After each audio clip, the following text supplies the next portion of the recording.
God only knows what you've been through. God only knows what they say about you. God only knows how it's killing you.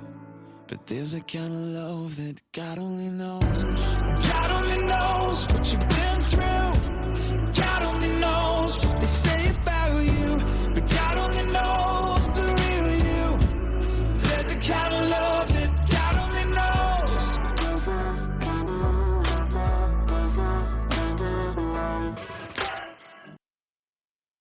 Welcome to the fifth episode of Your Journey is Not Over. My name is Tanya Pearson Randolph. This is my own personal journey. The expressions and opinions are of my own. I own all the rights to my personal journey and to Your Journey is Not Over. Neither are to be copied, edited, or used in any way without my consent. Now let's get started. I grew up in a complete nightmare, never knowing when things would blow up. No structure, no calmness. Not at all, not even when we slept. I remember starting kindergarten and being so scared and already traumatized. My older brother would get me ready and we would walk to school. No, not 5 miles uphill. And he would walk me to class and tell me, "Be good, sis. Be good." I didn't even talk. I know that's almost impossible to believe for those that know me now. But I was silent completely. I was blessed with the three most amazing first best friends in my life.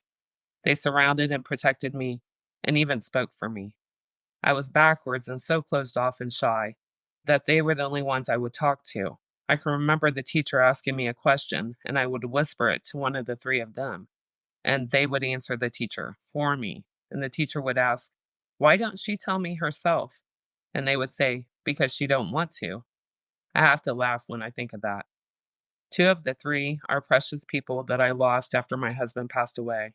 So it was really hard. I have to say, at my age now, I look back and I'm so grateful that God made sure I had the three best friends that understood me and protected me and also set the pace as far as friendships and how to be a friend.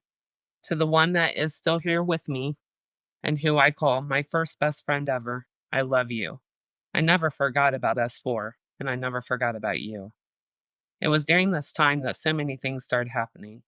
I wasn't allowed to go to my grandma's, and I can remember that breaking my heart. Remember, she is the one I bonded with, not my mother.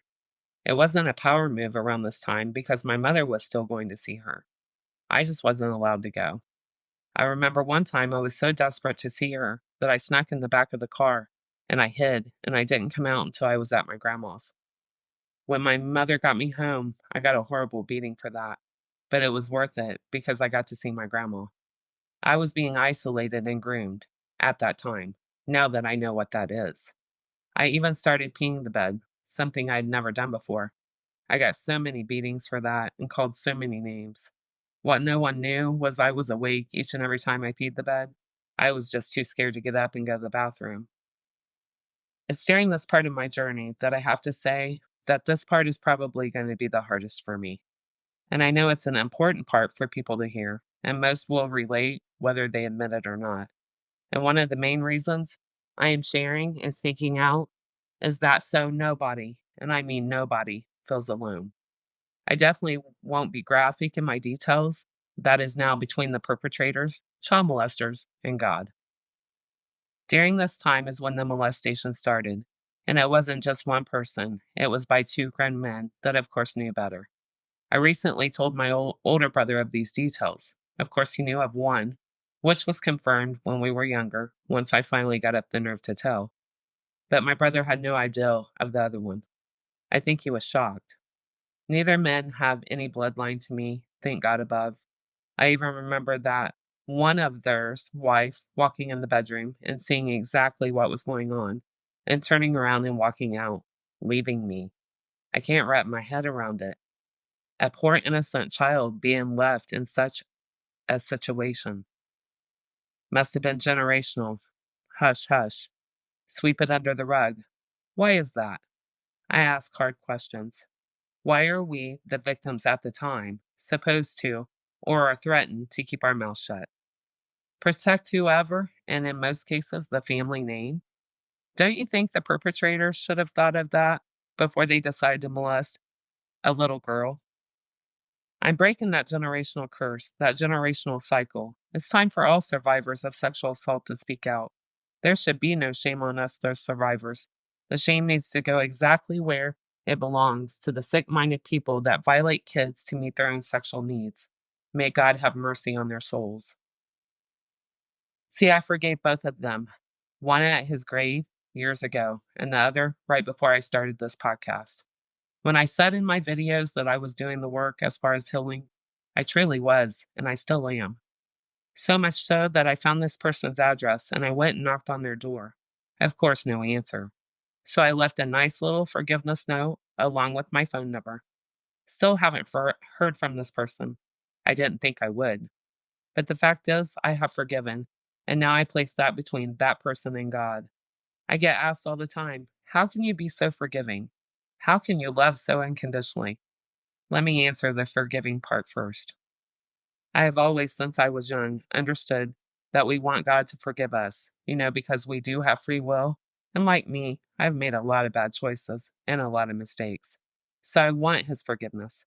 So it would be hypocritical of me to expect God to forgive me and me not forgive others. Plus, I have been through so much that I don't have the storage in my heart to hold grudges, animosity, anger, or bitterness. I forgive and I walk on. Some people, it's not that easy. They're like a dog with a bone, wanting to hold on to that anger, resentment, or bitterness. And again, the way I see things, God will bring my name up again to whomever wronged me, hurt me with intention and malice. They haven't heard the last of my name. Now to love unconditionally, again, we want God to love us unconditionally. By the grace of God, no matter what I have endured, beatings, molestations, betrayals, heartbreaks, deaths, I refuse to let anything or anyone or any situation change or define who I am or how I love. So if ever I've loved you, shared memories with you, whether we are friends, family, in contact or not, I still and will always have love in my heart for you.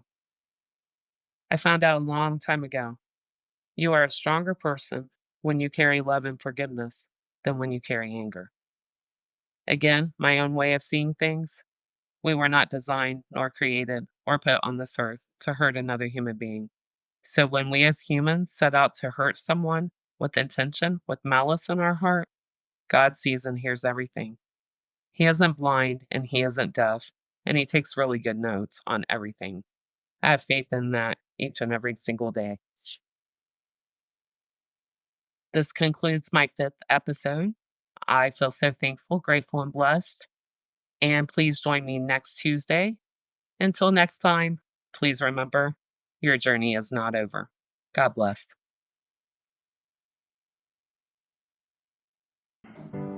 God only knows what you've been through.